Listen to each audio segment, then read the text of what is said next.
All right, welcome back, ladies and gentlemen, to the Chupacabra Tutorials channel. I'm your host, Larry, and today we're going to be talking about how to change your language settings updated for 2025 just to make sure everything looks recent.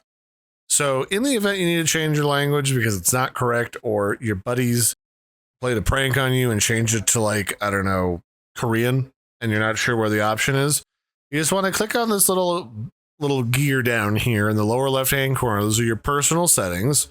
And then all the way down here at the bottom, you're going to see that language is here, kind of underneath of all these app settings down near the bottom. But it's 10 up from the bottom, not including the logout button.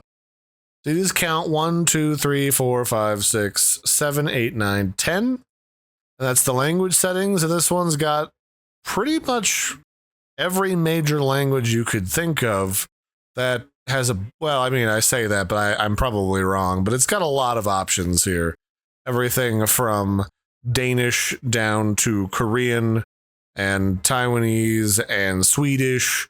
So you have a lot of options, and hopefully whatever your local language is, they have you covered. If not, that sucks. I'd do something about that if I could, but this is how you change your settings.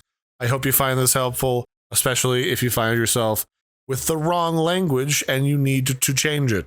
Good news is these are all displayed with the nationality's flag or a flag of a nationality that speaks that language, so you should be able to figure it out fairly easily. So that'd be it for this one, ladies and gentlemen. I've been your host, Larry. This has been a brief look at how to change your language settings inside of Discord for 2025. I've been your host, Larry. Do the likey, subscribey thing, and I'll catch you later.